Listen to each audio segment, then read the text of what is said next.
El Observatorio de Políticas Culturales de la Universidad de Chile lanzó la Agenda Trama. Es un documento con propuestas para el desarrollo de la cultura y las artes en el país. Y queremos conversar sobre las recomendaciones, las conclusiones a las que llegaron. Nos encontramos con la coordinadora de investigación del Observatorio de Políticas Culturales, OPC, Julieta Brodsky. Gracias por estar con nosotros. Bienvenida, Julieta. Muchas gracias a ustedes por la invitación. Bueno, aquí tenemos el documento final, Agenda Trama, las recomendaciones para el desarrollo de las artes en Chile. Es el título de este trabajo. ¿En qué consiste este trabajo, primero, para poder entrar en el tema? Mira, es un conjunto de recomendaciones y propuestas que nosotros, como organismos de la sociedad civil, hacemos hacia la política pública para mejorar y fortalecer las condiciones en que se desarrollan las artes en nuestro país.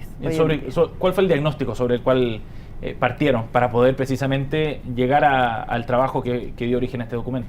Bueno, esto partió con Proyecto Trama, Red de Trabajadores de la Cultura, que es un proyecto que partió en 2014 en asociación de varias instituciones del sector privado de cultura, o del tercer sector, por así decirlo.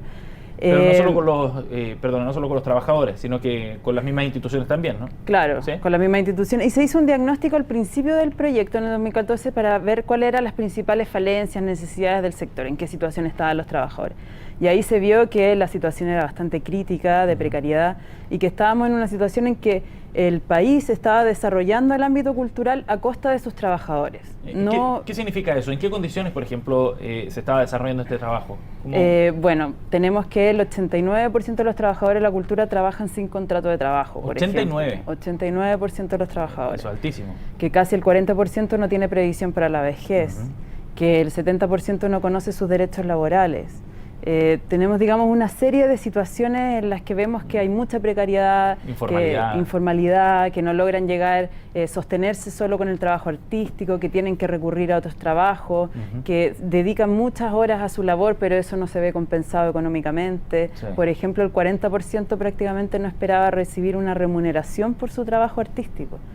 Por amor al arte, literalmente, claro. Entonces, ¿cómo hacemos para que el desarrollo cultural del país no se haga pasando a llevar todos los derechos de los trabajadores de la cultura? Pero uno tiene la sensación de que en el último tiempo, desde el punto de vista al menos institucional, ha ido avanzando la cultura y las artes acá en nuestro país. Hay mejor infraestructura. Hace poco se crea el Ministerio de la Cultura también, con una institucionalidad diferente. Han surgido nuevas entidades públicas y privadas para desarrollar la región, o sea, la cultura acá en Santiago y en otras ciudades de Chile. Pero eso como que dejó rezagado entonces a los trabajadores. O sea, han habido muchos avances. Bueno, lo del ministerio todavía no tenemos ministerio, está todavía en proyecto de ley. O sea, claro, tenemos ministro, ¿cierto? Claro, sí. Discutido, pero finalmente sí han habido avances, sobre todo en infraestructura, pero ¿en qué condición está esa infraestructura? ¿Hay presupuesto para que esa infraestructura funcione, por ejemplo? ¿Hay políticas adecuadas para generar esa infraestructura?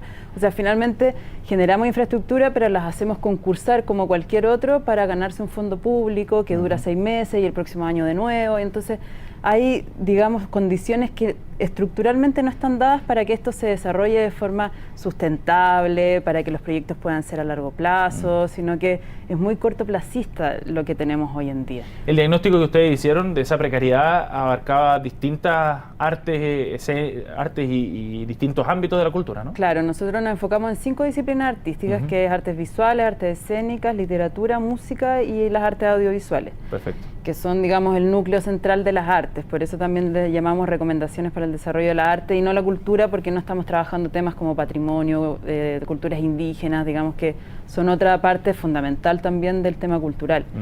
Y a partir de ese diagnóstico vimos que en general es una situación bastante transversal a todas las disciplinas artísticas. Uno podría decir que el cine hoy en día está en su mejor situación, pero no. De hecho, un diagnóstico que hizo la Corfo hace poco se ve que las empresas en el cine están yendo a la baja, que cada vez hay menos trabajadores en ese sector.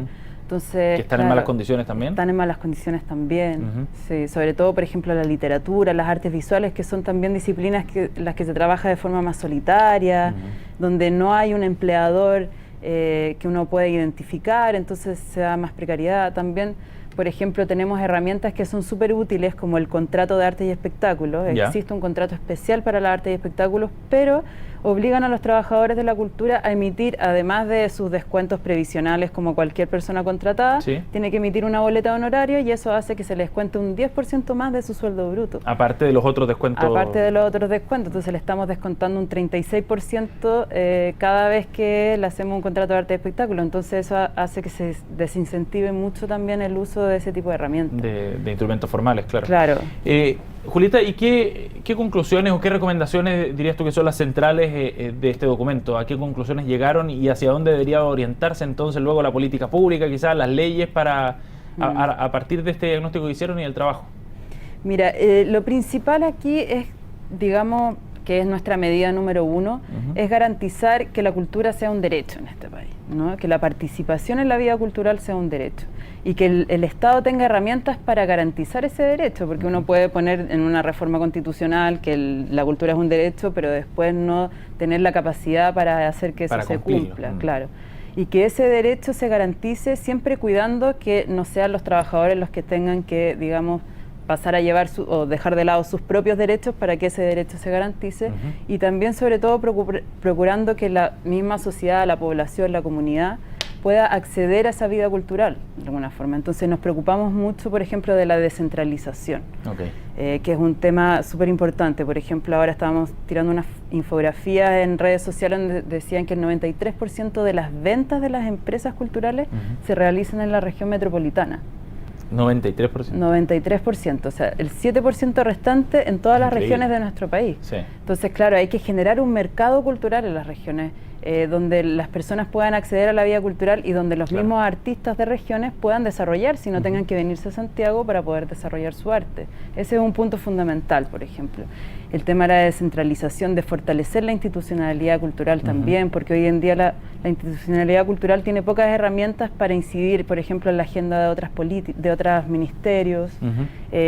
También tiene pocas herramientas para generar un desarrollo en todas las disciplinas artísticas por igual, porque hoy está, digamos, no está bien equilibrado ese desarrollo en las distintas institucionalidades. ¿Qué propuestas hay, por ejemplo, respecto a las condiciones de trabajo?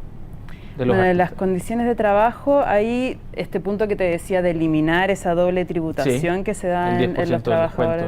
Claro, eso hoy en día es bastante importante, y también adaptar un poco más esa legislación que existe a las realidades de las distintas disciplinas, porque está muy focalizado en la realidad de los artistas audiovisuales y poco enfocado, por ejemplo, en lo que pasa con los músicos, lo que pasa con los artistas escénicos.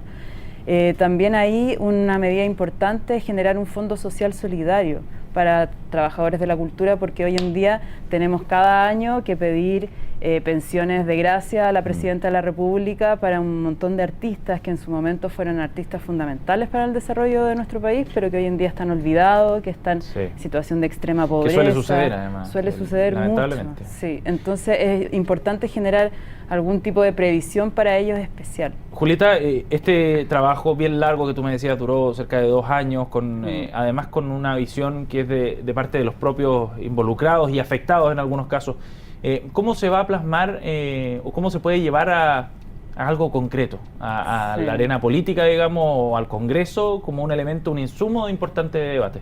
Bueno, ese es el mayor desafío que tenemos ahora. Ya construimos estas propuestas, ahora tenemos que lograr una incidencia política con estas propuestas. Pero, claro, podría parecer muy difícil, pero pareciera que no es tan difícil, porque ya hemos recibido con brazos abiertos estas propuestas en algunos sectores. Ya nos han invitado a generar proyectos de ley en conjunto, por ejemplo, con la Comisión de Cultura de la Cámara de Diputados. Estábamos trabajando con el diputado Farías, con el diputado Poblete también en algunas propuestas. En general existe una apertura, ¿no?